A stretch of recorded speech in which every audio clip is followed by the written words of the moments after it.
Welcome everyone today to the webinar.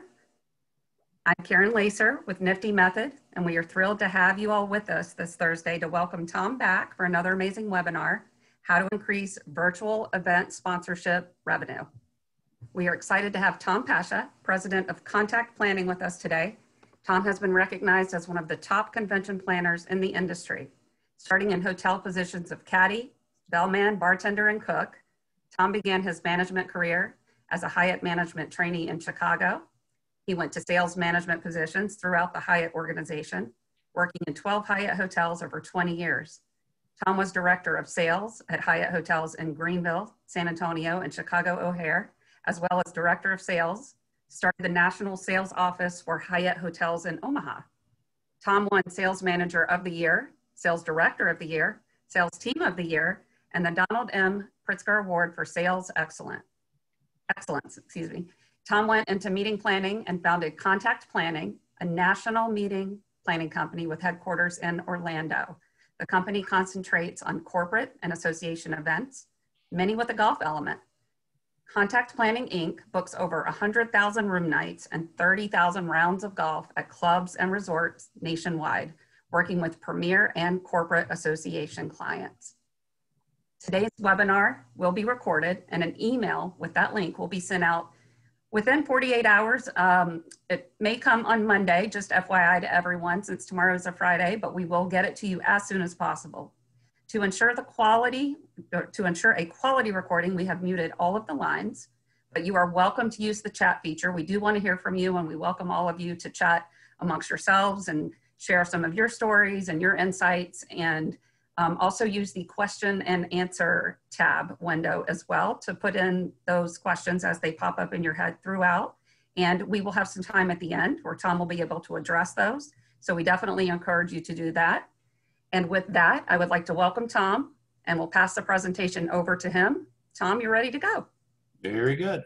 But thank you very much. Let me get fired up here. And we are good. I think we're good, correct? Good. First of all, thanks everyone for being here. I really appreciate the opportunity to speak with everybody again. A lot of people are here today who were here on this past Tuesday. We had a really good program the other day, and that was on contracts. And today we're talking about sponsorship for live and virtual events. And what I did was we are starting to get some more live events going again. So I decided to add some content on that also for today's program. So you will be getting basically a twofer here, not just for virtual events, but you will get some information on live events as well. First of all, like I said, we had a lot of people this past time. Just as a reminder, I'm not a professional speaker. I am a professional hotel guy and a meeting planner. And so I have very good content. You'll get tons and tons of stuff to read and look at right now. And do be sure to get the deck. We'll be sending you the PowerPoint deck. Be sure to read over it. There is a ton. I do a lot of these programs, or I watch a lot of programs, and you'll see maybe 2 or 3 points per slide. Here you'll have 8 or 10 or more on some of these slides. There's tons of stuff to read. We're going to touch on it today, but you'll want to look at it later on and you'll see a lot of it for your sponsorship sales. You're probably already doing now. But what we want to do is see what you can do to make it better. I'm a big believer in it's not what you do, it's how well do you do it. So you're going to say all this stuff. I'm going to give you a huge data dump of information so you can take a look at it and see what you can use to really increase and improve your sponsorship sales program. So with that in mind, like I said, lots of content, take lots of notes. You want to be able to have a really fat bunch of notes here going. So when you do get the deck coming in, and there are some slides at the end of this deck that actually have formats you can use for sales calls on sponsorship sales. And you're going to be able to use, and what I want you to is use as much of it, take as much of it as you can. I have used a lot of this material for over 20 years. We book about between $2 and $2.5 million a year in sponsorship sales. And that's for golf tournaments, association groups, corporate meetings, all sorts of different fundraisers. Between 2 and 2.5 million is about a par year for us. So it does work. Everything you're about to see is very effective. So let's get started. The only other thing, actually, we'll talk about that in a second, but yeah, let's get started here. Here we go. First of all, by way of introduction, again, Karen had mentioned, basically I've been in hotels and golf resorts since I was a kid. I'm from here in Orlando. I'm a DD before Disney. long before Mickey and Minnie and Donald and everyone arrived, I was here, and I worked in a lot of these hotels as a kid. And I was a bellman and a bartender and a waiter and a cook and all sorts of things. Then I was with Hyatt, as I said, 12 Hyatts over 20 years. I was a 6-time sales director. And then I started contact planning just over 20 years now. We're a national meeting and golf planning company. And most importantly, as I said, we book 100,000 rooms per year, about 30,000 rounds of golf, and our sponsorship sales. We have a whole sponsorship sales division. All we do is sell sponsorship programs to vendors and sponsors for our association and corporate clients. We raise, again, between $2.5 million a year on that. And what I want you to do is realize what we're going to talk about is that for the next hour or so, you're going to be a director of sales. You're going to get the tools where you can come up with a sales strategy, hire, assign, or contract out a salesperson to do your sales for you, get the sales on the books. You're going to be able to design a pricing format and ways of raising money to get more business, more sponsorship in the books to support your groups. And like I said, it's turning into a very important part of a meeting planner's job. Why sponsorship sales? A couple of things. Actually, for both meetings and virtual events, we want to increase and generate and increase revenue for the company or organization. We got to make money, number one. Our expenses are increasing. Look at the expenses you have for catering. It's amazing. I mean, it's going to be interesting to see what happens after COVID. But right now, if you go to a nice Hyatt hotel, an average check for lunch and a banquet is $55 plus. It's almost $80 per person out the door for lunch. That's a lot of money for a lunch. And it's just huge expenses there. We want to impart value to the sponsors and help them in increasing visibility and sales. That's the only reason sponsors will do any of this is to increase sales. But we also want to increase attendees. We want to give them some value also, helping them to network with the sponsors. And if we can keep their attendee fees low, and that's a couple of groups that I do, we try to keep the attendee fees as low as possible. The sponsors pick up the tab for them. By keeping those attendee fees low, we can increase our attendance. We've had several groups actually go between 40, 50, 60% growth year to year for the last couple of years. And it's just because we keep the attendee fees to an absolute minimum, let the sponsors pick up the check. Now with COVID, it's a whole nother game. We're taking place of in-person events. They're not real popular. No one really likes the virtual events, not nearly as much as they like in-person events. I have a couple of my trade show groups. We had 80 booths at one of my trade shows a month ago. We had 80 booths with 200 attendees to 80 sponsors. We had 900 appointments we sold. So all the vendors had a great trade show, but nobody enjoyed it. Everybody enjoys the, just meeting people in person, buying them a drink, buying breakfast, meet them for coffee, whatever it is, and sell and do their business there versus doing it online. But we got to do it. That's one of those things we still have to realize, though, while we're doing a virtual event, we can still sell it as though it were an in-person event. Sponsorship sales is still cover the overhead. There's a ton. I don't know if you look at platforms for virtual meetings, but they're anywhere from $10,000 to $15,000 to $25,000 for a one-time, in some cases, or maybe a one-year use for that license. And it's big money. That just gets you the ability to use it. That doesn't count all the technology and the people and staff needed to actually do the program.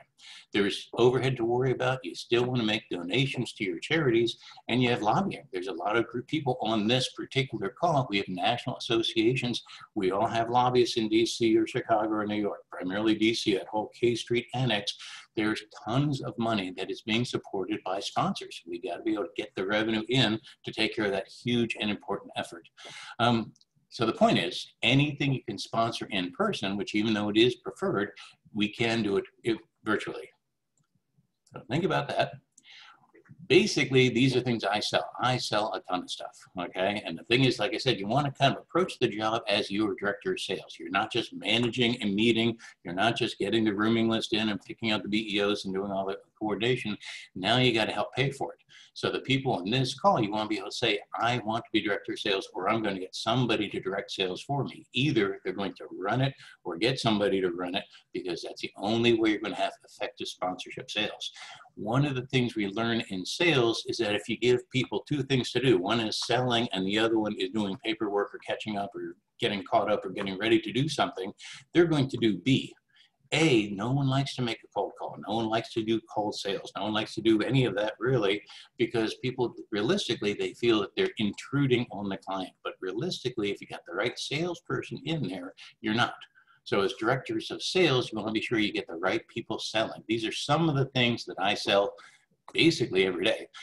For meetings, I sell all this stuff. I have a whole menu, and we'll see this in a few minutes, a menu of things that we sign our clients to, and they will sponsor all these events. And we put their logo, if it's an in-person meeting, or if it's a logo and a link, if it's a virtual meeting. Anytime you have a logo, you want a live link back to your sponsor.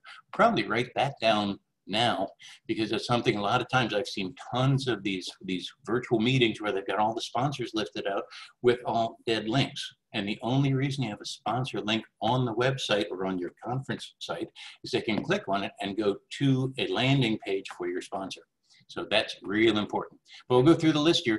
Arrival signage, I have tons of that every time I put a sign anywhere in the lobby. It's brought to you by ABC Company, ABC, XYZ Company, whatever it is. Key cards, you can get the key cards at the hotel. You can have the hotel put the logo of whatever your sponsor might be. And I love doing that. People love, oh, look at this, IBM is sponsoring the key cards. And that's a nice touch, because every time they pull out their key card, they've got an IBM logo in their hand. F&B events, obviously, meals, receptions, spouse events, all of that can be done. And again, that signage is very important. You can do a link, you can do actually, I did a couple of these when I was with the Hyatt Regency Chicago. We actually sponsor breakfast at this one particular group every year. And every year I was in front of the ballroom on a table, handing out brochures and collecting business cards. Because I was sponsoring it, I could do what I want. Program ads, and we'll talk about this in a second, but print is back. Print is back huge. People like looking at the book again. At one time, everyone wanted to be on their screen. Now or their tablet or whatever it is. Now they want to see the physical book. I had one of my groups want to do a virtual book, and they got beaten. They hated it. The attendees really wanted to get the book. So we ended up going back into our budget to get the whole thing printed up again. Advertising with editorial support, I love doing that. Well, I'll put the ad and I'll sell the ad, and across from the ad, I'll do editorial, I'll do a story about that company. And they love stuff like that because they can read about it and then see something from the actual sponsor. Hard copy and virtual programs, as I said, they really like, at one point, virtual was kind of the way to go. Now we do the virtual program, we do a hard copy, and we do a meeting app. All of that can be programmed and sponsored by your top sponsors. Wake-up calls, I do that every time. You know, people still do wake-up calls, which I always thought was interesting. People live and die by their clock and their phone, but they still call down to make sure that the operator calls them up. And we can do a wake-up call saying this wake-up call is from IBM Corporation. Keynote speakers and entertainers, anytime, and I do a lot of entertainers and a ton of speakers. Whenever I book one of them, I try to get a high-end sponsor. Because the thing is, you know, I know I've got the budget for that entertainer, but I'd be so much happier if I could deliver some revenue for my client. So I sell all this stuff. Virtual meetings, like I said, virtual presented by the logo and the link. If you're going to do a virtual meeting, should be brought to you by, again, I said IBM, I'm going to stay with them for now, IBM, and make sure you got the IBM logo and a link, a hot link where they can click on that, and it goes not to the website, but to a landing page. Welcome to the IBM sponsor page for the ABC Corporation. You must be able to do that, and there should be a special of some sort, not just a generic link to a generic website. MC'd introduction, I get VIPs. I could get a VIP, a local radio disc jockey, for example, or I can get somebody, a local personality of some sort, and I get them to do the introduction for the general sessions and breakouts. And guess what? They're sponsored too. An opening reception, a virtual meeting. I actually did this. I did 200 people on a Grubhub wine and cheese party. We did a Grubhub wine and cheese party, 200 deliveries all over the country. It was great. It was about 7 o'clock Eastern, so it was about 4 o'clock Pacific. So it was a little bit early for them, but it was right in that in that late afternoon, early evening, and it was a huge hit. And that was brought to them by a sponsor. Luncheon speaker, the awards dinner, anytime you do anything online or in person, you can do the same thing online as a sponsored event. Special thanks and recognition for general session and breakouts. Every time we do that, we always have an MC. We're going to introduce the keynote speaker, have him or her speak, and then we're going to thank them and then remind the attendees of who sponsored that particular speaker. We're going to do that throughout the entire one 4-day show. We do that for over 40 speakers. We do a trade show. This is interesting. If you've not done this, and this is a lot of clients like doing this now, there's virtual trade shows now, and you can do them where you get the diagram, you assign basically virtual trade show booths, same as a normal booth. People can go to each of these booths, and we actually arrange appointments. And we had one, like I said, we had one group about a month ago, where we had over 85 vendors being visited by 250 attendees. We had 900 appointments of a 10-minute minimum. So we were able to tell our vendors, say, you had more business virtually than you've ever had in person. So net, you are way ahead. You know, it's not as much fun, we all know that, but if you're going to not have as much fun, at least you're going to increase your sales. They are huge, big deal success. And there's a lot of software platforms that you can use that'll do that. Reverse sales appointments, that's similar to the trade show, but what that is, I don't know if you've been to like an NTA event or an MPI event or Connect event, or what they do is they have each table could have a meeting planner at it, and then every 5 minutes they move the suppliers from table to table. You can do that, and we actually have appointments set where we coordinate that. All of that can be sold, designed, and most importantly, sponsored. All you got to do is make up a menu of what you want to sponsor. Then you got to get on the, well, I'll tell you about how to get it, but you have to get ready for it and then execute the event and then basically count your money. Believe it or not, like I said, print is back. Advanced programs, agendas, print ads for meetings, webinars, workshops, and tournaments. Anytime you can go to print, people love printed now. I have a little booklets now. We put little booklets together on some of the topics we talk about in my meetings, and they pick them up like they're going to church, like in the little missalette things you get. And they're looking at it and they read them throughout the day. They put them in their bag. They take them home with them. Print is big. So if you do have the budget and you can get a sponsor for it, don't be afraid. It used to be that was kind of it was kind of taboo, but now it's very popular. First thing to do, if you want to do it, you got to decide to start or maximize your sponsorship program. Like I said, it doesn't matter what you do, it's how well do you do it. You want to make sure that you're going to deliver a really first-class operation. Bring on your sales effort. Give yourself a grade on a 1 to 10 scale. And I drive as director of sales. Again, I won all those sales awards because I would go into hotels that were in really pretty bad shape. And I would go in there and hire and fire and train people and get things going again. And I constantly was pushing, said on a 1 to 10 scale, how did I do today? And that was one of the things that drove myself crazy and drove all my staff crazy. But we did it. We did it by everybody pulling real hard in the same direction at the same time. We got hotels that were in deep trouble, got them going again. But a few things you want to do to start or maximize your program. First of all, and I'm sure a lot of you people already do this, website, collateral, and promotions. If you're going to do a sponsorship program, okay, do a website for it, do an e-brochure for it, do a link back to your corporate website, and make sure everything works. I've done a ton of groups where they say, well, we've had our website, now look at the website, it's gross, stupid misspellings. Nothing works. It's all broken. It's all busted up. It goes to links that are dead ends, or it's got stuff that from 2 and 3 generations ago that's in 2 different typefaces. It's no longer accurate. The 45th anniversary still shows us the 39th anniversary. It's just stuff, nothing's been watched. So make sure your website, collateral, and your promotions, check and double check. Drive yourself crazy, because it is going to be the first impression any sponsor is going to have of your program. Make sure that works. I look at a ton of those. I'm sure you can look around and you say, well, I do it right now. Try it again. Take another look at it. See, be a real detailed monster. Just see where they go in there and see what is it that's wrong. Can you fix it now? Do all the links work? Like I said, any dead click-throughs? Are all the forms and sponsorship options correct? Okay, do you have the pricing right?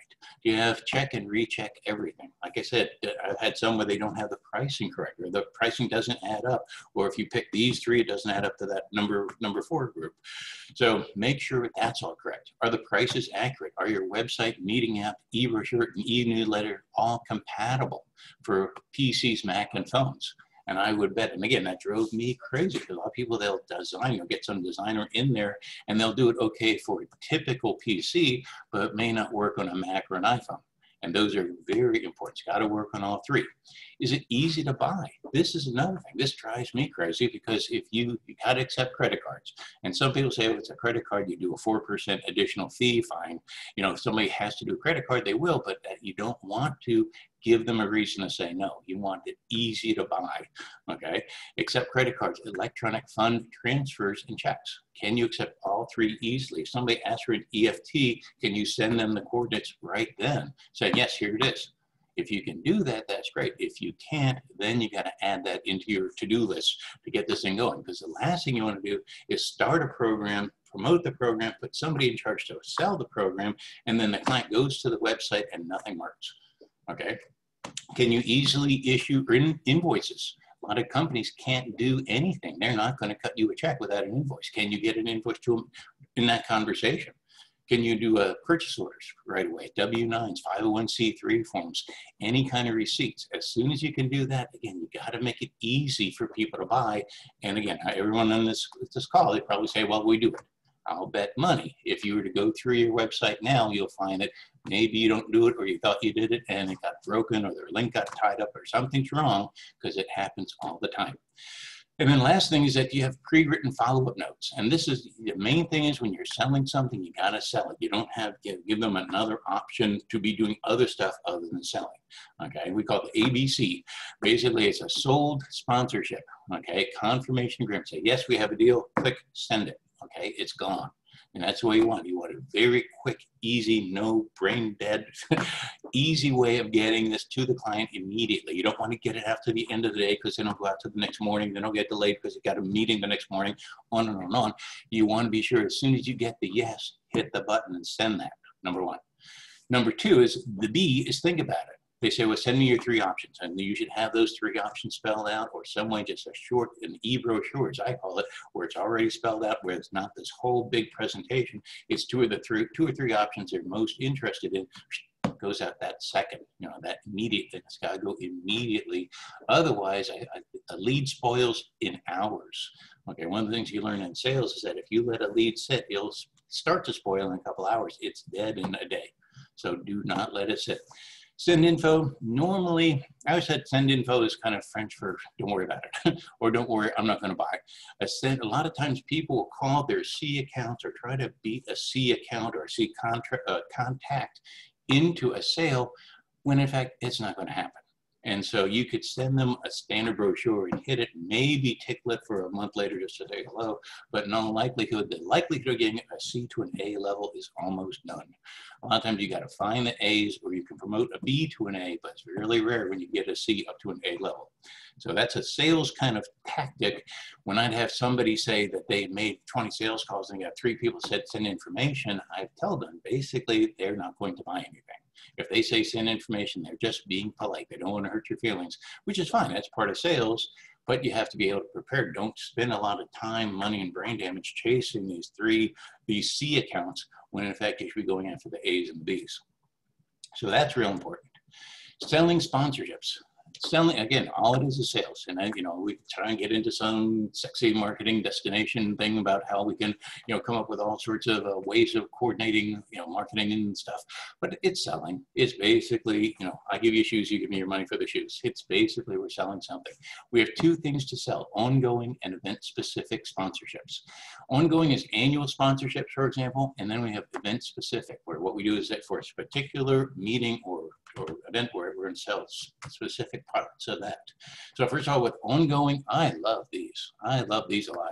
Basically, I kind of follow the NASCAR example. If I have somebody that needs a big national sponsorship. Actually, one was Pampered Chef, and we ended up going with companies that were working with Pampered Chef. We had DaVita, the insulin company, was a major sponsor of one of my golf tournaments, and they were DaVita for years, and we were getting a check right between $15,000 and $20,000 a year just from DaVita, just from being an ongoing sponsor. If you have an organization and you have kind of a link with a major corporation on any level, if you can sell an ongoing sponsorship, that's perfect. That's a good base of revenue. And I sell the heck out of these things. Like I said, I use the NASCAR example, is that I'll go after Anheuser-Busch, for example. They've got Anheuser-Busch, Coca-Cola, Geico, and Infinity. So basically they have 4 massive, huge, monstrous corporations, but they're non-competitive. So I don't know if anyone on this call is in that level. I've seen a few names. I don't know if we have anyone on that level, but I mean, if you're even not in that level, you still get 3 or 4 non-competitive sponsors to be on an ongoing level and just sell the heck out of them. I love those. I get multiple non-competing sponsors are the best. And basically we have promotions and events names for each one. That will have, each one of them will have a name for their golf tournament or their meeting, or they'll be on all the letterhead. There'll be a banner on our website. There's all sorts of things. We'll talk about that in a second, but I like those a lot. The year-round benefit is, you know, basically since they're giving you money for the year, you want to give them benefits for the year. So they get logos and links on all the websites, all the newsletters, all your social media, articles and features, put that in there, frequent mentions and promotions on LinkedIn, Facebook, Twitter, all of those. Make sure that you're giving them value, because their whole idea is always some marketing guy saying, oh, we're sponsoring this organization, the Democratic National Convention, whatever it is. And the boss is going to say, what are we getting out of it? And that the guy who works for the sponsoring company will have to justify the sponsorship. So you have to be able to give him something to work with. How many events is he sponsoring? How many times do they appear on the website and in the news? It's really important to impart value to the sponsors, because you want them coming back. Those 4 have been with NASCAR, boy, what, for probably on to almost 20 years now. They used to be called the Winston Cup. You know, those Winston cigarettes, but then everybody quit smoking. But now all of this other stuff is they've been pretty much for the last 20, 25 years. There's been these 4. So you've got a few things. You want to make sure they get frequent mentions and promotions on LinkedIn, Facebook, Twitter, private access to members, VIP users groups, that sort of thing. If you have an event and they can come on an ongoing basis, we have, actually, we'll talk about the levels of sponsorship, but we have an elite circle, and that's the chairman's circle of the most elite sponsors. And they're the ones who come with the highest end buyers or users groups, and they have a private event a day before anybody else arrives. And they love that. It's very effective, and they like that a lot. So think about that, ongoing. And then event-specific sponsorships. This is really important. What I try to do, I want both, okay? You know, there used to be say one or the other. No, I want both. Event-specific sponsorships are live and virtual. First of all, you design them at different price points, and I'll talk about the price points in just a second. Platinum, gold, silver, eagle, birdie, par, whatever you'd like to do. I have a couple different ones that I've worked with. And basically, you want each, the most important thing is you want every level to be competing towards getting to the next level. You want to get it easy to sign up for the basic, but then as soon as they sign up for the basic, you want them to be able to be encouraged to promote up to the next level.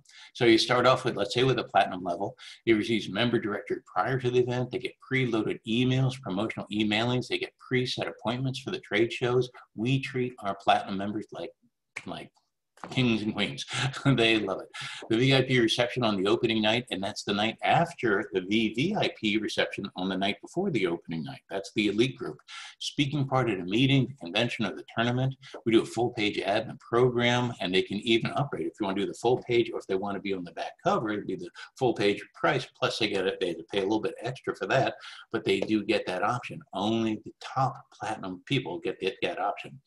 And the gold level is the high level, but not as high, obviously, as the platinum. You get the member directory at the event, not in beforehand. I'd much rather have beforehand. And a lot of times, since these guys will be selling something at your event, I'll try to have it, again, being a platinum where you get it before the event has some distinct advantages. The second choice of appointments, like I said, my first choice would go to platinum. Anything that they don't want to do, then I'll have my gold people will go after that. And they still get good appointments, but they don't get as good their first pick as the platinum. Half paid ad in the program automatically, where the platinum got the full page, the gold will get the half page.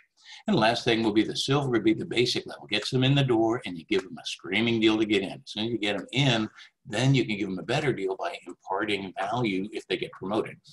I had one of my groups who had 100 vendors in our database, 100 paid vendors, and for whatever reason, we had 15 of the platinum level. I said, why do we have just 15? So we've only had just 15. But we started working, we got it up to 35 platinum level sponsors. The group makes a ton more money. We make a ton of demand. We've actually started a scholarship fund. We have all sorts of things just by moving the needle a little bit in that one area. So you want to get a bunch of people in the door and then have them fighting and competing to get up to that platinum level. In the basic level, though, we give them a membership list and a quarter-page ad. That's very nice also. So, you know, and basically it's a super deal, but they get a much better deal if they promote. The sponsor's priority is to contact and sell products to the users. Virtual meetings actually work better than live events, like I said. And then they can contact more buyers and save travel expenses. And that's one thing. People say, why should I spend all this extra money? You can spend it because you're not traveling. You're not taking an airfare and a Uber and a hotel room and everything else. You can spend the extra money by being a sponsor and work your way up to platinum level. So that's important. This is a sponsored sample benefits. And everybody on this is probably the most popular slide on this program. I have given this out. Everybody likes to steal my ideas, okay? So this is one of my popular ones here, but I'll have a sponsorship benefit here and then platinum, gold, and silver. And basically this goes into the information kit. We have the membership of the Industry Advisory Board, and that's our internal, like our elite circle. Guaranteed booth space, you get guaranteed space, number one. Priority booth selection. Okay, if you're going to do the booth, you know, I want to be next to the buffet or next to the bathroom or next to the entrance. I don't want to be in the middle of the aisle. Okay, but we have some of our VIP vendors, our sponsors, they pay for that just so they can be next to the buffet. And if you're next to the buffet, that's huge. You can always get much better traffic there. Reduce booth rates, we do that. Ad rates, you get a discount on that. Sunday evening networking with users at both spring and fall. Yep. But look at this, the platinum, the VIPs can get 2 reps invited, the gold get 1 rep invited, and the silver, basically, they don't get to come. So on the VIP reception, my VIP vendors, they get to bring 2 of their top guys, and they send their top people to that one because they're talking to the top users. Special Saturday evening platinum level reception. Yes, you know, basically just for platinum, but gold and silver, they're not invited at all. Okay, the event app, we get them just for, again, the app comes out 2 weeks out. Every other screen has got a platinum sponsor on it somewhere. And they love that. They love seeing, and they hit that sponsor thing on the app and it goes to their landing page saying, welcome to this show. We are giving our these final show specials. So you can actually see them and see by clicking on this, you can get something started. See us on booth 85. And then it's all linked where they can see exactly what the benefit is from the app. The users can see it and the sponsors can see it, because if you're on the app, you're going to have to meet. You've got your logo and your contact information right in your client's hands. Exclusive website advertising. We have yes for both, you know, not really for silver. Featured editorial. Okay, we do that. You know, obviously we do more editorial for the platinum than the gold. Exclusive promotion, breakout special meetings. Yep, we do that. We have the Gobo greetings. You know, the Gobo, those lights that they put in the hotel lobbies. We'll put the logo there, and you only get that with the platinum membership. And that's real important.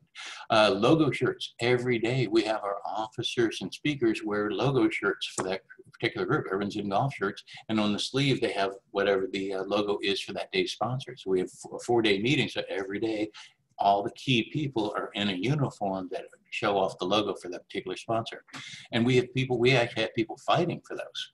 Okay, introduced extended sales related upgrades, expo gifts, bags, sponsorships, you know, basically swag bags. So we can get them that it's the platinum and gold sponsors get swag bag options first.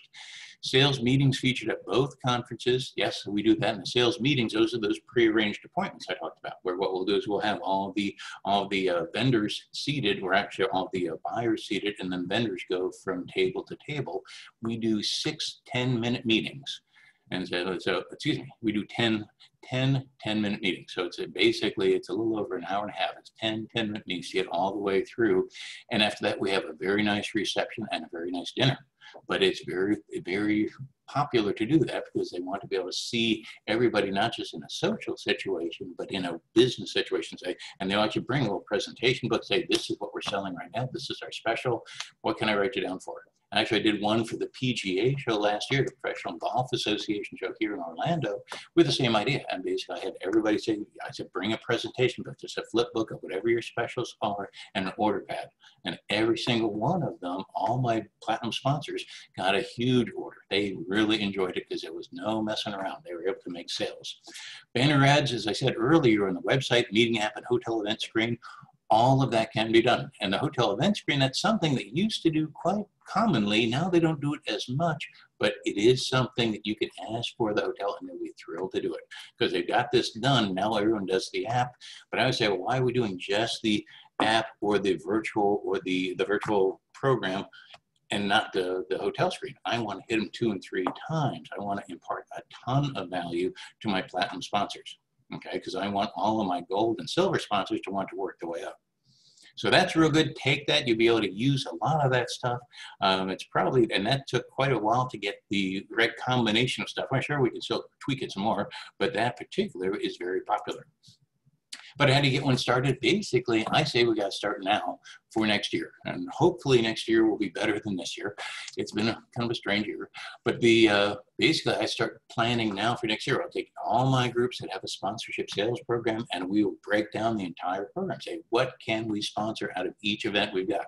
We schedule every meeting, webinar, workshop, convention, Zoom meeting, tournament, anything we do for a given group. Actually, we'll get them, we do it kind of the old-fashioned way to get one of those big calendars, those big desktop calendars, and we write it down first and figure out that they don't coincide or overlap each other. We got to put it all so it's organized.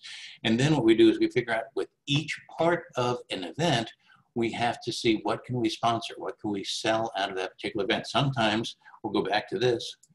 Sometimes we'll do something like this, so it's just a flat sponsorship benefit, okay? Sometimes we'll do in addition to that, and you'll see my next slide in a couple of slides here, where I will do in addition to this, it will show the actual event, or show the opening reception, the opening breakfast, the opening coffee break, everything we'll sponsor could be done specifically and sell that for a particular amount. But what it is, we'll take every part of each meeting can be sold. And then the most important thing is, people say they do this all the time and they really don't. But what we do say is that we want to plan it, execute it, and follow it up. We want to prepare, execute, and follow up. We want to make sure that we've got everything is done correctly electronically, that the program works, everything's complete correct. We're going to do a good execution. We're going to do a good show. And then afterwards, most importantly, we want to make sure the sponsors are happy, the users are happy, make sure the sponsorships hit some sort of report showing what they got, that they got so many conversations, they got so many call appointments, so whatever you did to do it, to do an event, you have to be able to prepare it, say what you're going to say it, and say what you said, as we used to say. But that's the most important. A lot of times people say, well, I already do that. I'll bet some people do, but I'll bet if you gave yourself a score on a 1 to 10 scale, what would you be? Would it be a 6, 7, maybe a 10? If you are, that's great. I mean, I always look at what can we do to get to be a 10, okay? So that while doing it, while you're designing it, you have to pricing and the ROI. What is the pricing and return on the investment? First, you want to shop to figure out what your pricing is. I look at everybody. I shop my competitive shows. I have a couple of users groups, and users groups are basically, they buy a piece of computer equipment, or they buy a piece of whatever, some high-end equipment, and it's user to user. Typically, users speak to other users, and vendors might sponsor portions of it, but typically they're not invited to the user portion, but they're very involved in them, because if it's a high-end, if it's, again, the IBM computer, and it's the IBM computer using for the corporate setting, they will have all of the IBM buyers in a user conference, and they will have several. They have one for this particular piece of equipment, one for different kind of equipment, and each one. So what you want to do is find out anything that you compete and compare with, look them up first. You don't want to be the odd dog. It's okay if you're a little bit high. I like to be right at or maybe a little bit higher than the competition, because I want to be able to impart value, because I know I could do as good or better job, probably better job, than the competition. But I want to see what is the current, what is the market, what's the state of reality right now. So what I'll do is I'll find out what they are selling and what their price points are, and I'll set my pricing basically for annual, the name sponsors and the special event sponsors, and I'll try to be typically at or a little higher than that. But because if I do that, I can extend special pricing for sponsors who buy both ongoing and event specific, number one, a return on investment of 30%. Cost of sales is good, 70% profit. So if your goal is to make $100,000, at $100,000, realistically, I would say that if you get 100,000, if you hit 80,000 on 100,000 goal, that's great. Okay, that's your gross, but you're going to have some costs involved. So if you're at 70% of the cost, it's 70 times the 80. Okay, so you're at 56,000 gross or net in your pocket, 56,000, and that's a nice number. Okay, what you want to do is figure that out. Say, what do you have to do? How much do you want to make to your contribution? How much do you got to pay your lobbyist? How much do you got to pay for your rental in the office? How much do you have to pay to increase attendee attendance by subsidizing their being there? Okay, because again, I want to keep the attendee fees low by having the sponsors pick up the check. So ideally, I kind of back into those numbers. So can you achieve your revenue or donation goals at 80% profit? So what I do is, like I said, set my pricing target, 80% achievement of sales, okay? And then at 80% cost of sales. So if I can do 100,000 is my target, that means 80,000 is my realistic. I gotta hit 80 is my minimum, and then I've got maybe a 20% cost of sales. So it's 80 times 80, which means I get 64,000 in my pocket. It's okay to start high, as I say. If you do that, if you start high and you go in there with that kind of mindset, I'm going to shoot for this, but if I end up 80% of that, I'm still good. I want to be able to hit my numbers without a huge. I don't want to oversell the product. I want to have the sponsors happy that they're there and the users happy that they're being sponsored. But the most important thing, like I said, while you're preparing this, check your e-marketing. And we talked about this a little bit ago, but I said, I just want to put this in a little kind of a bulletproof thing, similar to a normal, what we talked about earlier for ongoing sponsorship. You grade yourself on a 1 to 10. What is the appearance? I have a couple programs right now where it's amazing content, great stuff is written in there, but it's not good. We are working on several websites now trying to get things back to where they should be because they've not really been touched. They've been tweaked and played with and messed around with for years, but not really, none show the look and the feel that we want to have. So what we're doing is they work on the appearance, the sponsorship pricing, the benefits menu, like I said, we saw earlier, recognition of current sponsors. Do the current sponsors, are their logos all over the place? Does it have a live link on the website saying, we'd like to thank our sponsors, click, click, click, and be able to give them, impart value immediately for being this year's sponsors. It's amazing that we don't say thank you to our current sponsors. E-brochures, again, I always like that as kind of a boiled down version. Typically, if you're having a website designed, if you're designing a website, ask for a supplemental e-brochure. Typically, it's just a one-page with a click link of some sort to the main page, but it's just a bullet point description of your group. And it's very effective. It works like a champ. And people that do websites, they also know how to do an e-brochure. So be sure to ask for that.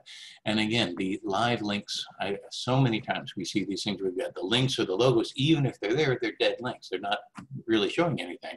You must be able to show that by clicking on this, you're going to go to a landing page by your sponsor. And the thing is, what I've done before when I've sold sponsorships in person, I'll actually take the laptop, I'll say, okay, now click on this, and it'll go to your current sponsor, and here's our current sponsor. That is his specials right now. And he can change that at any time, or we'll ask him to change this at any time, or he can leave it as is. But one way or the other, he's getting an immediate feedback of how many people hit the web page, how many clicked on his button, and how many people asked for information. So that can all be tracked if you do it correctly. Social media, as I mentioned, LinkedIn, Facebook, Twitter, all of this stuff. There's Instagram, probably those three, and especially for business, LinkedIn is far and away the best. So be sure to make sure you've got a good LinkedIn page, both the public page, where basically people have been, a lot of times people were talking about the engineering of a given group or a topic in particular, but you should also say if you should have your own, do you have your own company LinkedIn page? Does your association or corporation have a LinkedIn page on its own? How many followers does it have? Now, that's the sort of thing you really want to know, because LinkedIn is critical. One of my groups is that we started off with about 200. Now we have close to 700 just a month later. And these are all users. We want users, because if I can get users in the door, I can attract more sponsors. So that's real important. So those are probably my three favorites. I would say about an hour a day minimum. I have 2 or 3 people that basically their whole life now is turning around our website presences. So when we get them all done and locked down, we're going to end up doing pretty much an hour a day just to update stuff. And you always check it. Contribute regularly in groups where your sponsors are active. Okay, do your sponsors, do they even have a Twitter page? Have you checked? Do you know? Do they have a Twitter page? Do they have a LinkedIn page? Sometimes you can actually put in a post onto their LinkedIn page and they like that stuff. You know, the more in ways you can build that relationship, the better. And you can always say, well, yes, we're doing that now, but I'll bet money. As I said earlier, so many people on the call are, but some are saying, well, let's check it. And I'll bet money there's been some of these pages have not been touched in months.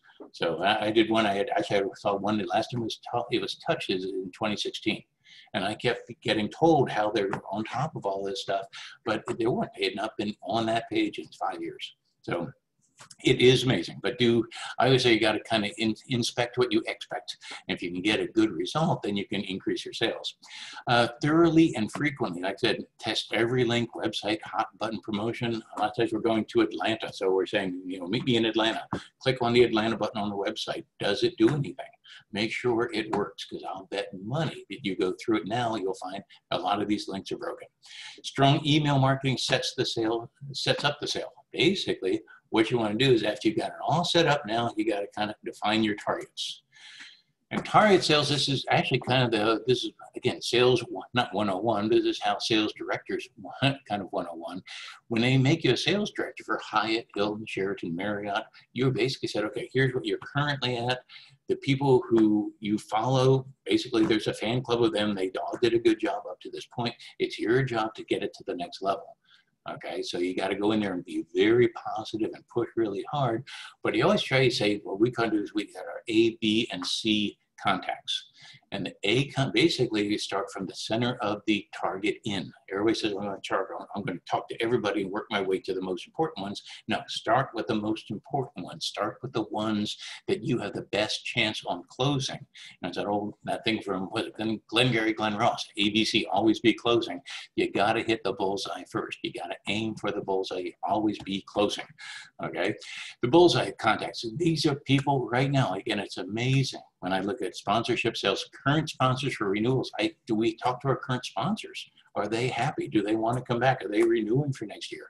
That's the most important. Are they number one? Are they coming back? Do you have more top vendors that are, say, non-competitive to your current sponsors that you can talk to? You know, people who have a very high, basically an interest in your success. If you can get those people on the phone and get the email and all the electronics and everything else, that you're going to be able to target and get much better results instead of going way out throwing, you know, the bread in the water and see what shows up. If you target it for the A circle of that bullseye, you'll get a lot better results. And again, I've been in hotels. Again, I kept getting moved. I called it the Angry Owners Tour. I kept getting moved from hotel to hotel that were basically in trouble, and the owners were very angry. And then when I got sent in there, it was typically because things economically, like in Houston, Texas in the early 80s and a number of other places, I got moved around to places that were just kind of distressed markets. So what you want is shoot for what you are good at right now and find their twins, okay? So again, for renewals, top vendors, active supporters, heroes, anybody who's been with the group before for 5 years or 10 years or whatever it's been, do they know anybody? Do they have support for you, number one? And then do they have anyone they can refer you to? Is there anybody they know? Because good people know good people. If I'm looking for sponsors, I'm not going to just go alphabetically through the phone book. I'm going to see who my current sponsors are, and I want to look for their twins. If I can get them, I can get a lot of good business. B prospects, these are high potential. They're the secondary vendors, past members. This kind of, I like to go in like past members, past attendees, lapsed attendees, people who've been there years before at some point, and then for whatever reason, they fell away, that they're not with you anymore, but they have the potential to be, because realistically, nobody ran them off. They may have had a budget change or a management change or any number of things happen, but they've been on the bench for a year or two or more. And so that would be a good B start. Who do we talk to now to possibly get them back in? That would be a good lead to go after. And C suspects, a lot of people say, well, I'm going to buy a list of every shoe store in America and call all the shoe stores. No, don't do that. Those purchase lists, send info replies, all that stuff. Typically, that doesn't mean much. You're going to end up spinning your wheels and spending a lot of time. You're not going to be making a lot of sales. And if you do make sales, C list turn into C sales, the likelihood of getting a C up to an A is very minimal. So you want to be sure to get started in the A's, maybe into the B's.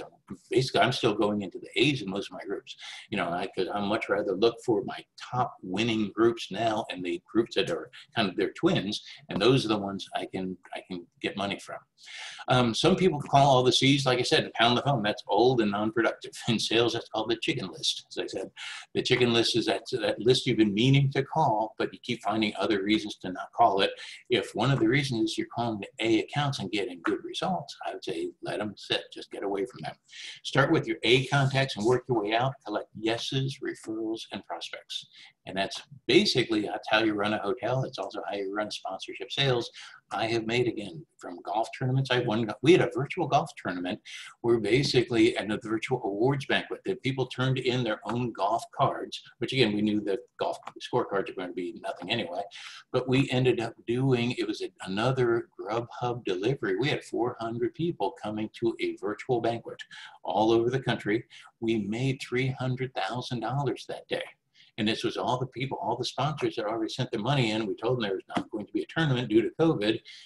Do they want the money back and roll it over to next year or whatever? And they said, no, keep it now. And it was a fundraiser, and we did a highly successful event.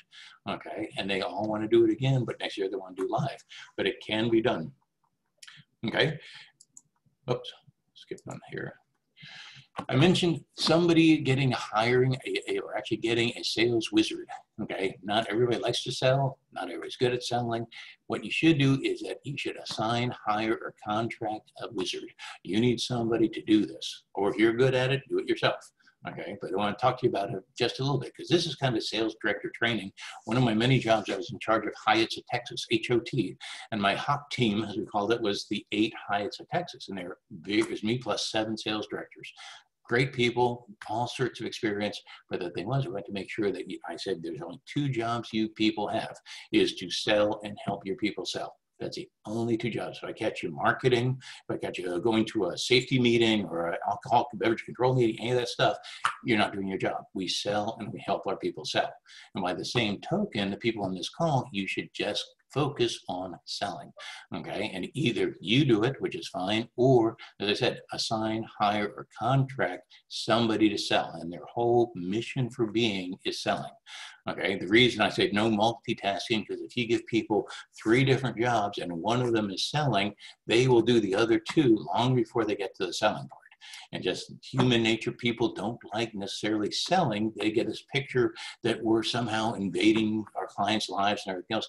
No, we're not. We're offering a value, we're offering a service, we're offering a something, in their case too, if we're selling sponsorship sales, that for a minimal, a normal amount of money, you can get tons of exposure and sales in this very finite market, this tiny little market. It's a micro market that's highly productive, but you as sponsors, you know, you have to have somebody actually make the sales call, because you could do as much e-marketing and emails and all this other stuff as much as you want, but you cannot do it. You can't close a sale on an email. If somebody calls and they have an inquiry and they want to, that's not closing, that's just taking what's coming in the door. If you're actually going in where you're actually finding the group, selling the group, and servicing the group, it's called the 4 parts of a sale: sales, service, delivery, and follow-up. And you need a salesperson or sales wizard, as I said, to make that happen. So don't try to make it something other than a sales position, because you get a good salesperson in there, you can make a ton of money. Number 1, like I said, no multitask it. Who and what is the sales targets? Do we know exactly how they're going to be, who they're going to be talking to? Okay, do we have their A, B, and C accounts? Do we know what, are they organized? Do you have the right person selling? You know, one of the things I did when I interviewed hundreds of sales managers, I'm sure you've all heard this, but say, sell me my pen. And you hand them the pen and they say, I want to hear features, benefits, and closing. I want to hear some salesy stuff. I want to hear the people can pick up the phone and they're not going to be, again, a lot of times you pick up the phone, you think it's as big as a Buick. When in fact, all you want is somebody who just pick it up, say, bang, I'm going to make a sales call. It's not a big deal. Salespeople do this all day long. So hire or assign or be the right person and just get on the phone and get some sales. Do you have the right person selling? As I said, are they hitting their numbers? I say, I want to give in 1 to 10. I mean, if that's their goal, where are they compared to their goal? Are they hitting consistently? Have you heard them on a sales call? I used to have my sales managers have them come in and have me listen to me do a sales call. And that would be incredibly educational for them. But then it's okay, now it's your turn. I want to hear you make a sales call. And not everybody wants to do it, but if they can perform with a certain amount of pressure, you don't want to be a problem child for them, but you do want to be a positive coaching role model. And then in my case, like I said, I do my sales call first. I say, now let me hear you do a sales call. And it got to be a game. Basically, we would critique each other, and I'm real good, but I'd also get these sales managers to be extremely good, dangerously good, where they can pick up the phone. I said, when we get trained with them, that I get a phone, I can get a telephone, a pad, and a pen, and outsell anybody that you know. Okay, when you get them properly trained. So that's so important. Make sure that they can make a sales call. They don't freeze like, again, the deer in the headlights. How many calls, contacts, hours do they spend every day on the phone? Are they spending the whole day? Is a full day job of selling? I mean, all I say is, especially now, a lot of hotel salespeople, there's tons of them out there right now who've been furloughed. If you need salespeople, just go to Indeed.com and just see if you can find, if you want a commission or a retainer plus commission based salesperson, there are tons of them out there right now. Okay, so this would be a real good time if you need to go that route. Calls typically, I say it takes 3 or 4 call attempts just in a normal economy to make a sale. Okay, a lot of people say, well, I made all these calls, made all these messages. Well, you probably didn't make any sales. What you have to do is do a call, do a voicemail, do a call, do an email, and do another call. Typically, it's that order. There's a call with a voicemail, a call with an email, and then a call. And at that point, you have to decide, does it sound like we should be chasing it a few more times, or is it kind of a dead issue? So at that point, you've got to make that decision as director of sales. If I have a finite list of possible contacts, I might hit it a few more times. If I have a large list of possibilities, I'll say blow that off and I'll look for something else. Okay, the most important thing is you don't want to be chasing. You want to be a proactive salesperson. You're going after the market. You're making the phone call. And a lot of people say, well, I can't make phone calls because no one's working in their office. I still make a ton of sales calls. And typically you got to call the office and that relays to the home number. And you hear the dog and the cat running around in the home. But don't be afraid of that. It's temporary, next few months or whatever.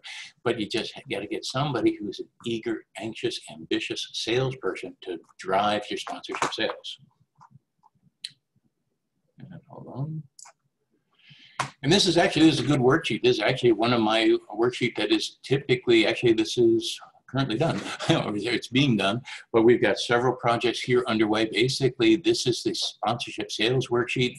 Everybody on this call should have something like this, where basically you've got every day-by-day event, Sunday, Monday, Tuesday, Wednesday, Thursday, Friday, or Thursday wraps up, then a couple little optional items for conference bag, conference shirt, and the tour buses, okay?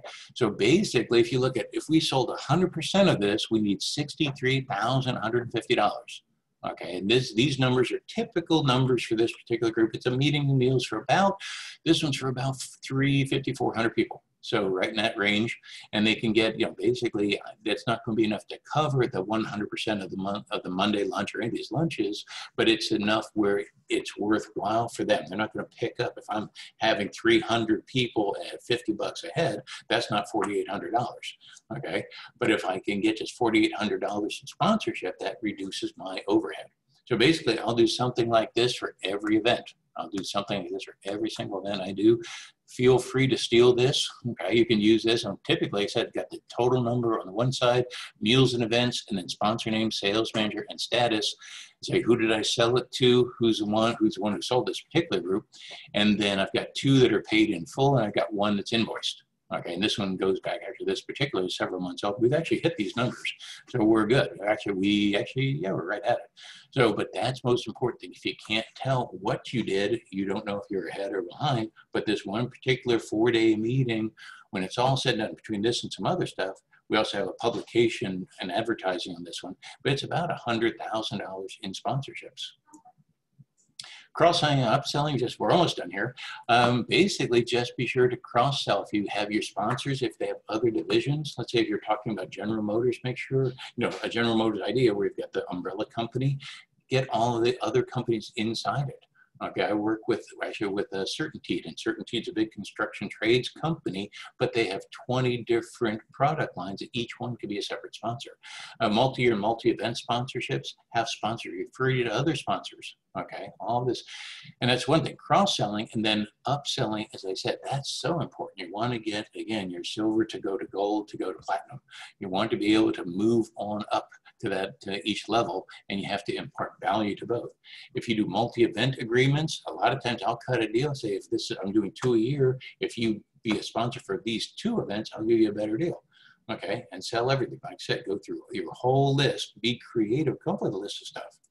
Okay, and basically, like I said, sponsorships are hugely successful programs. Basically, you can get 70 to 80% profit of a good sponsorship program. There's not a lot of lines of work you do. All you got to do is shake the tree and get money in the door.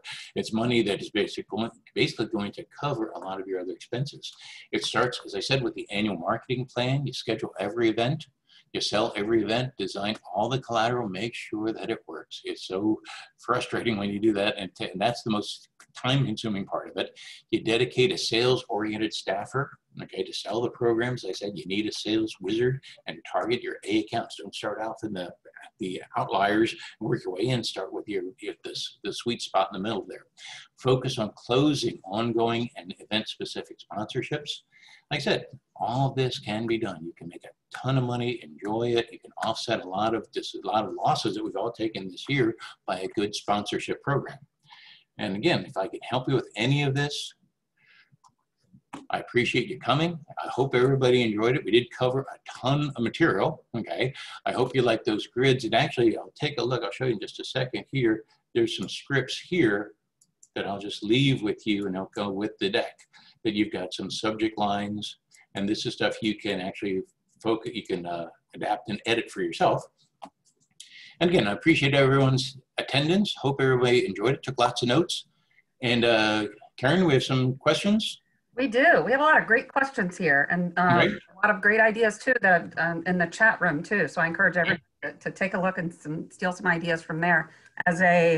In my most recent life, before I joined Nifty Method, an events, exhibits, and sponsorship director, this is absolutely amazing. So I appreciate so many things that you've done here. We will just start. I actually had a couple of folks from the beginning that asked if you could go back and talk about the reverse sales appointments a little bit more. Okay, yeah. There's a couple ways of doing those, okay? What I like to do is actually depending on the relationship between the users and sponsors, okay? Sometimes what I'll do, like if you go to NTA, National Tour Association, what we'll do is pretty much a straight sales call where we'll put clients will be on each table, okay? And then we salespeople get 5-minute appointments. And at the end of 5 minutes, you ring the bell and they go to the next appointment. But it's basically salespeople going to individual tables where there's a client already seated there, okay? But sometimes that's a standard sales appointment show. Or you do the reverse appointments where you actually have the vendors are sitting at tables, okay? And they actually say who they want to meet with first, and then the users say who they want to meet with first. So basically, we do a dating situation where they get their first 2 or 3 dates arranged. Then after that, they meet the rest of the tables. Great. It's almost like not like speed dating, but kind speed dating. Yeah. It's the speed dating thing. Yeah. And exactly. They actually, NTA, National Tour Association, did that 100 years ago, and they did with all the bus companies, and all of us hotel guys would jump from table to table. But then a lot of times the users say, well, I want to talk to this Hyatt guy and this Hilton guy, that Marriott guy, whatever it is. And so they would say who they want to talk to first. And then what we do is we would compare the list. Okay. And the reverse dating is when the lists match up, typically if you do 10-minute appointments, maybe the first 4 or 5 will be, I want to talk to these people first, and you can match those up. And after that, you kind of just fill in the rest of the evening. Sounds wonderful. Okay. let's see. What percentage of revenue would you recommend aiming for from sponsors versus other revenue streams? I try to get as much as I can. I try to, actually, I try to figure out, actually what I'll do is I'll see what my competitive groups are getting and how many sponsors do they have, and I kind of extrapolate what they're getting. And then see, it's as far as a percentage, basically I want to start with a number, and then I'll try to be at or higher than my competitive groups. Okay, because I don't want to, the thing is I got to sell this, so I've got to sell it. It has to sound somewhat similar to what's out there in the market. So typically, I mean, if I have that one particular group, we made about $100,000 in total sponsorship, and the total master account was about, when it's all said and done, right about 80,000. So net, we came out 20,000 ahead. Okay. All right. This one came across in several different ways. So I'm going to consolidate, but it's generally the same question. How do you suggest enforcing the 10-minute minimum? And it was asked a couple different ways. Tips on with kindness. What's the most professional but pushy way to do it? Okay. Yeah, typically we ask them, basically, see, for the trade shows, there is no limit. Okay, that's a 10-minute minimum. So what we do is for the trade show, like I said, that we have, in that case, we had 85 booths and 300 users attending. So they would go in whatever order they wanted. And we'd have a couple where it'd say, they had requested to see a couple in particular, but after those first couple, they'd be free to go anywhere in the virtual trade show as they wanted. Okay. But what we did was for our vendors, we said that this list of appointments had a minimum record of 10 minutes. So it wasn't just somebody coming by and picking up a brochure, it was a real conversation. Okay, it does for the trade show. For the reverse dating, pretty much you just kind of hold them. You actually have an MC and we'll have 2 or 3 people working the floor. I say, as soon as we ring the bell, everybody gets up and moves to the next stop. Okay, and you got to be kind of fun about it, but you kind of nudge them along, because if you get one person hung up on one table, it backs everything up. Exactly. Okay. I had one comment because, earlier you talked about print being back and how people have the books. And I'm one of those people. I like to have that in my hand, but there's a lot of different folks and years of experience and personalities and ages and et cetera. So, we had a couple of comments of folks that are like, really? Print is back? Can you talk more about that? It's amazing. It is. I mean, that's not just, I've got some senior groups and junior groups. I've actually got some user groups in high-tech industries. I have some pharma groups, pharma, and these are, I think the average pharma salesperson is like 23, but they get a workbook and a binder. It's very popular now, which is interesting. They still have it on their tablet or on their phone and everything else, but they do like the book because they like taking notes.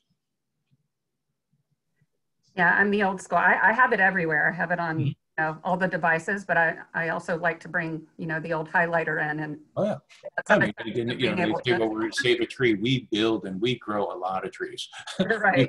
The trees are renewable. Okay, it's not like we're going to run out of trees anytime. Exactly. Okay, let's see. How could you ask for an answer? Let's see. How could you ask for an answer, avoiding being annoying if you do not receive it?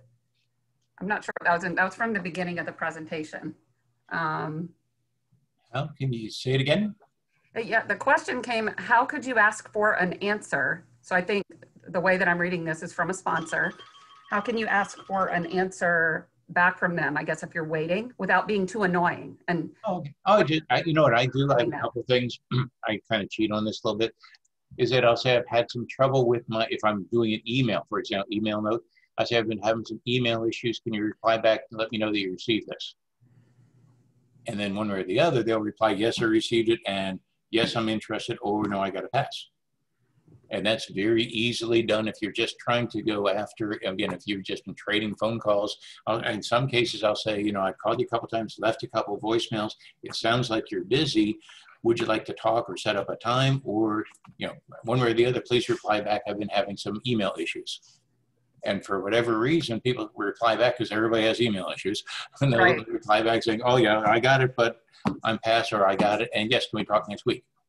Exactly. I get tons of those. I've been so busy, or my cat is sick or whatever. And so it's a weird world out there. So we got to kind of, I got to choke back my type A personality a bit, but it's just kind of work with how things are. Yeah, I think right now we can all blame technology, right? Like Oh yeah. Never human error today. No. Okay, so this is, let me get through this. There's some, it's a little bit more than just a question. I'm going to get through the whole thing. This is from someone. I've surveyed some of our longtime sponsors, and they have absolutely no interest in sponsoring items/events in a virtual world. They only want access to attendees, visibility, and clickable options. I've seen a few virtual conferences, conventions that have offered overall conference scholarship tiers, which is obviously something that you talked about, instead of transferable items and events. The sponsor benefits, visibility, and access to attendees correspond with their level of sponsorship. And this is, again, earlier on in the presentation, but they said, I'm wondering what your thoughts are on this. So I think, you covered some of that, but if there's anything you want to add.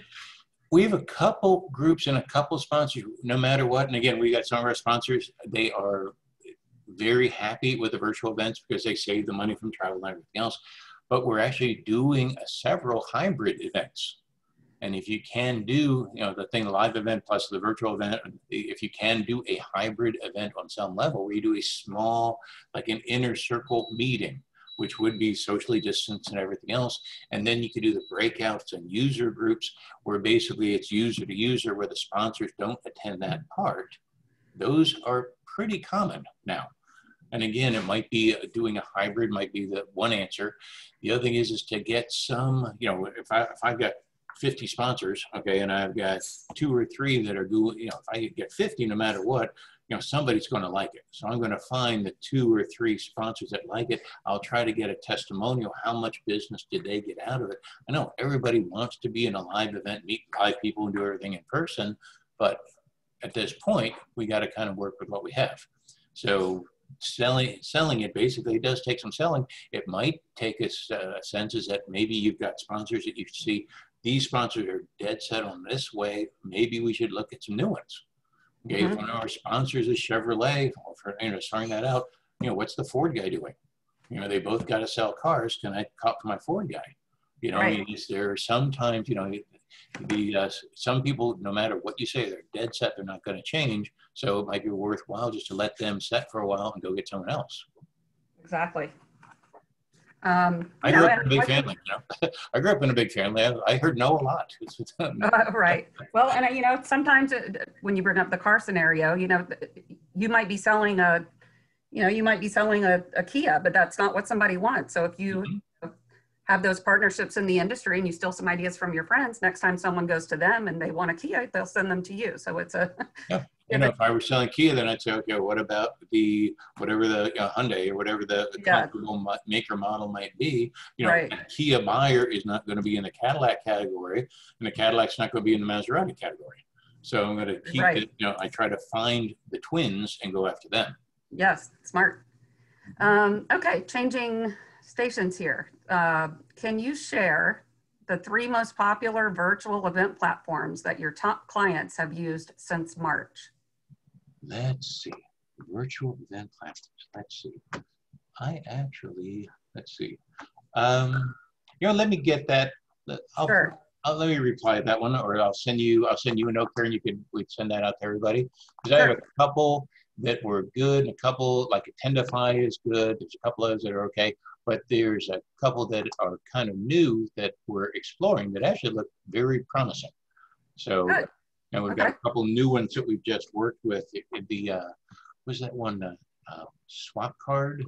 Here, let me get to I'll make a note. Yeah, that's totally fine. Yeah. Totally fine. Yeah. And then let's see.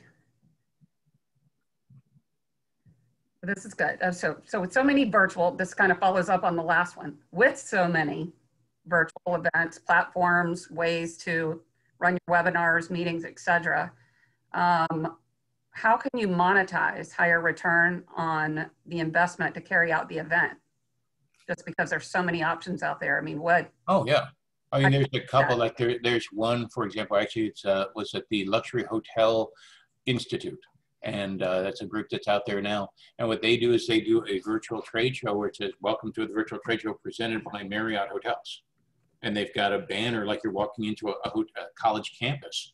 And then they've got each division, they got like a luxury hotel, and they got corporate hotel and airport hotel, and each is a separate building similar to a college campus, where it's got the math building and the English building and science building, whatever it is. And then you go to each building and it's brought to you by Hyatt Hotels. And then, but there's a sign on everything, and it's a sign that's a link to the website, not to the standard corporate website, but to a landing page with whatever their special is for that show. And you do it, and you see, if you want to be a banner at the top, that's a certain level. If you want to be a door, you know, like as you go into one of these virtual buildings, it's going down a hallway, and each door has got a logo on it. And the banner ad over the top of the building is at one level, the door ads is another level.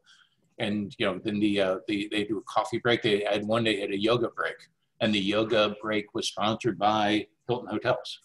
Right. Okay, and basically it's whatever they can do. You know, you got to kind of monetize it that way. And most importantly, that's to get the money in the door. But then you have to be able to send a note to your sponsors and say, by you being here as a sponsor, you had this many views, this many click-throughs, and this many conversations. And then it's kind of up to them. You know, I had one of my clients, actually it's one of the user groups I was talking about, they had 85 visits, and they said they had 120 last year. So you had 85 visits. That's huge, number one. Have you made 85 follow-up sales calls? No. Right. Okay. You know, yeah. we do, you can only, you know, it is an odd world now, but so you're probably not going to get the same sponsorship level for virtual as you did in person. Most of my sponsorship, my virtuals are maybe a 20% discount off what they paid in person. But if you do the net approach that they do get, if they can get one or two good sales out of it, they've more than covered their expense. Okay. I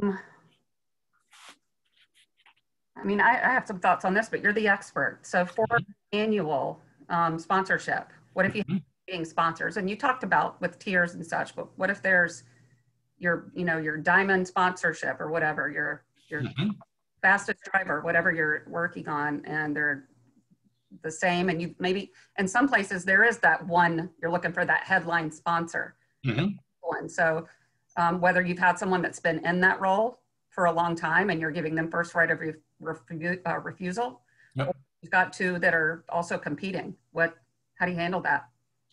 Typically, I try to do a chairman's circle or the sponsor elite level, where in addition to the, you know, gold, silver, platinum, or whatever, platinum, gold, silver, okay, in addition to those, then I might have a platinum elite. And that's that 80-20 rule. That's where I get to the 20%. Okay, that would be the group that would be in that inner circle. And typically people who are at that level, they knew who they are anyway. And people who are not in it at a one given point, they know that they've got to increase their exposure, increase their sales, whatever they have to do to increase to get into that inner circle. Again, we have people competing to be in that elite level. In that one slide I'd shown, it was that industry relations board. That's the name of the inner circle for that particular group. Right. Okay. I'm trying to decipher this. With sharing the member attendee list going against GDPR in many parts of the world, what could be considered equivalent to this? I guess equivalent to sharing that list, because it did, I mean, coming from the meetings world, it was kind of like, you know, people were warned about it, and but all of a sudden, you know, you went from years of exhibitors or sponsors getting a list, which is what some of them are paying for, and we all know it's not the best way for them necessarily to do business, but some of them rely on that. Sure. What can you replace that with? Yeah, what I've done a couple groups, and I've done this that we sell it as instead, and actually not on this particular grid, but we have a couple of the HIPAA groups, a couple of the health industry groups that you're not allowed to give out a lot of information. So what I'll say for the sponsors, at this level of sponsorship, you will get 3 email blasts to this group. Okay, and you'll get a receipt showing that all 3 went out for all, whatever 1,000 people is, or whatever it might be, that will send out a intro email, a follow-up email, and a final offer email on your behalf.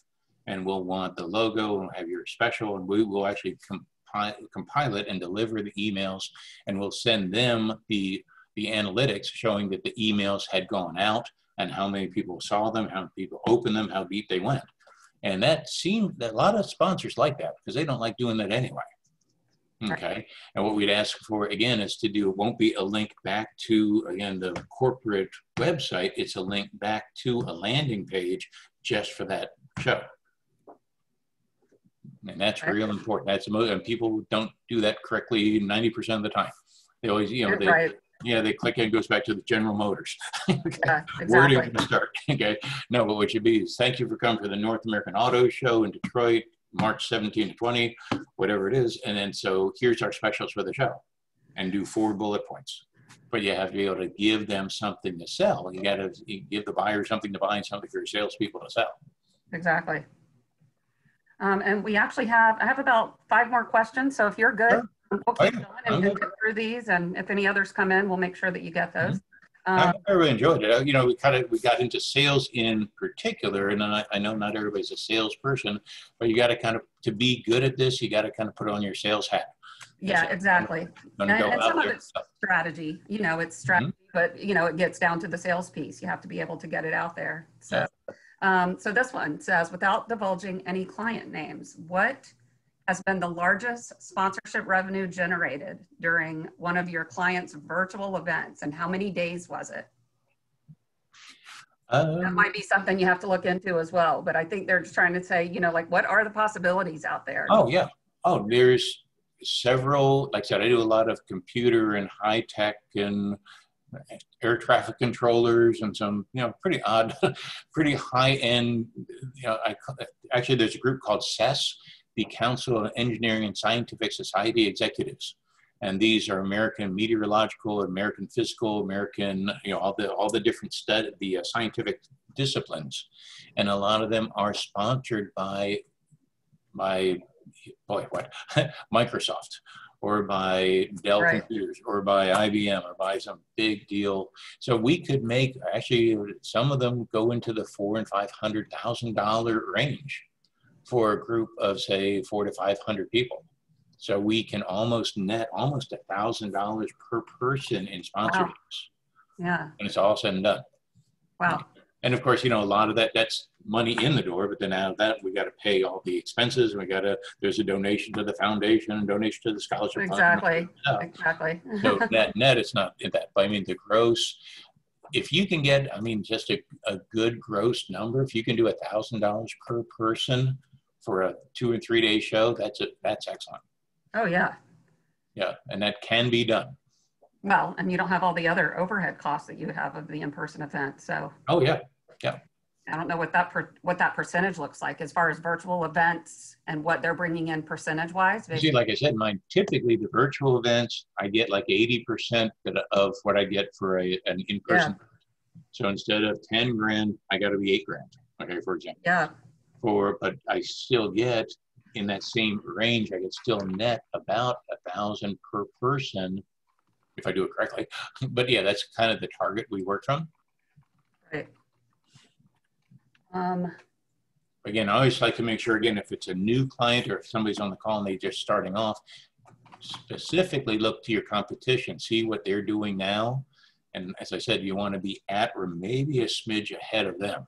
You don't want to be the discount guy, and you don't want to be selling Maseratis when you don't know what the market is. Exactly.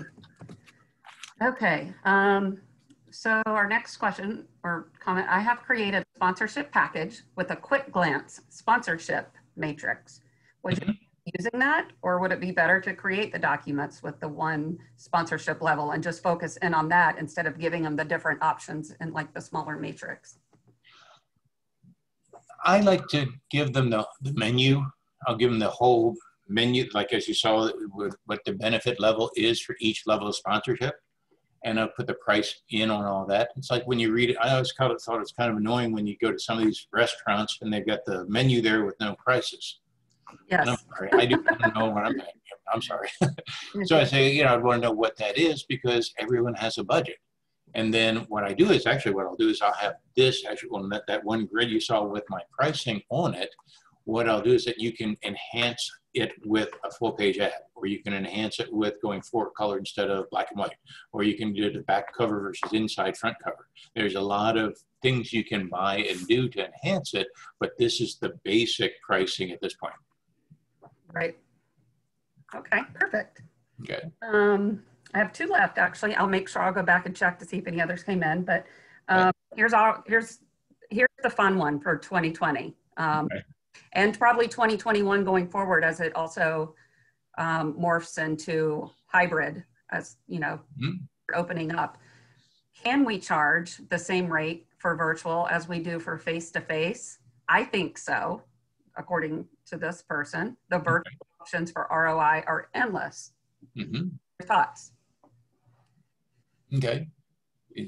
Was that the question? Yeah, I just threw that. It was kind of a comment, but I guess they're saying, you know, this person feels like they can charge the same because they're. I think that's great. If you can do it, if you can get it, see what I do, what I've been doing, if a lot of my groups are going from, obviously going from in-person to virtual. So I'm going with basically I'm saying it's the same pricing for virtual as it was for in-person, but I'm getting a lot of pushback. So what I'm saying is, okay, instead of this, tell you what, I know you've got to stretch your budget, but I'm going to save you money anyway because you're not going to have a lot of travel and hotel and air and all this other stuff. So I'll save you some money. I tell you what, I'll give you last year's amount and I'll throw in a sponsorship on the shirts, for example. I'll throw in some value added where net I'm making the same money, but maybe I'm adding one sponsor, or last year, say the year before, they were doing the sponsorship plus the shirts. And then for the virtual, I'm doing the sponsorship, including the shirts. Okay. So you got to, you know, I would say starting high is good because you got a place to fall back on. If you start low, you really can't go much farther because you got to close these deals. But again, you also want to find out what is your competition doing because again, so people are going to buy the Chevy guy or buy the Ford guy. So, exactly. So you want to see what the market will bear.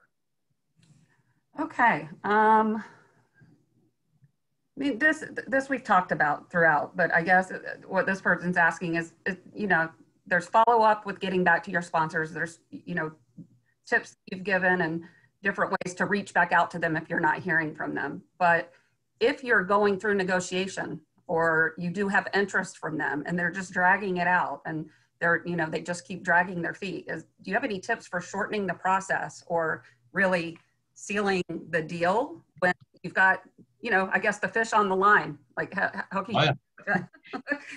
See, you'll have to go to my closing seminar. No, we do the whole series. Is basically closing. That's the close. ABC, always be closing. You got to close the deal. And on that grid that shows the money, we don't consider it definite till the check's in hand. Okay, a fish is not a fish until it's in the boat. Exactly. So we got to make sure it's in the boat. So yeah, a couple of things I'd say we need it signed by the end of the month or the end of the week. Okay, is there anything they need to get it signed, or anything that's holding them up? Is there actually, if there's do they need an invoice? Do they need a W-9? What do they need to make this happen? A lot of times they say, well, I need an invoice for me to cut a check.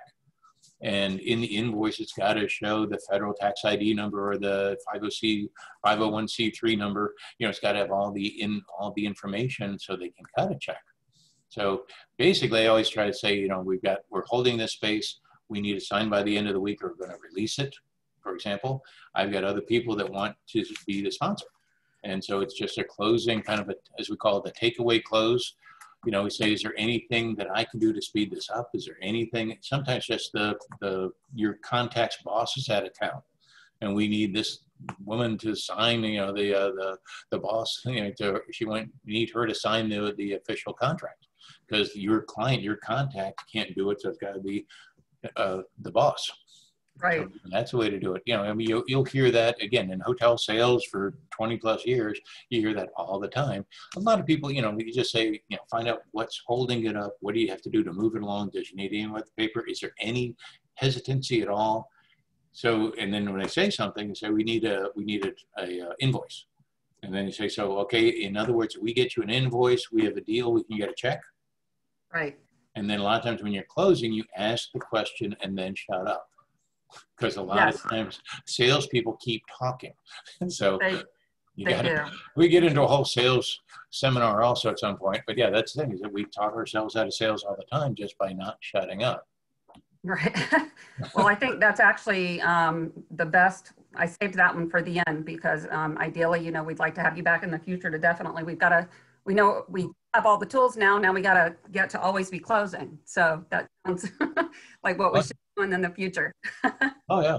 I do a whole series. Actually did a couple of things. We did a prospecting program where we'd actually do a program on how to make a sales call.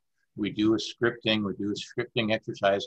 Then we'd actually get people on the phone and have them make sales calls. And I actually have done a virtual one here where they actually will call in and watch me make a sales call. That's perfect. It really is pretty good. I think all of our attendees, and we still have quite a group here, and then a lot of people that needed to jump off, but they will be watching the recording, and then some others watching after. This was absolutely amazing. Again, coming from a sponsorship background, this is gold. Again, we had one of those on Tuesday with you, but this is another one. I'm getting a lot of great feedback in the chat right now, a lot of thank yous. Sure. This has been absolutely great. And just for anyone that didn't hear, we will have a follow-up email out to all of you by Monday at the latest with the video and the slides. Tom's information is here. As always, we encourage you to reach out to him if you know, you have any follow-up or further questions and you want to discuss that with him. But Tom, this has been absolutely amazing again. We continue to work with you every time and really appreciate it.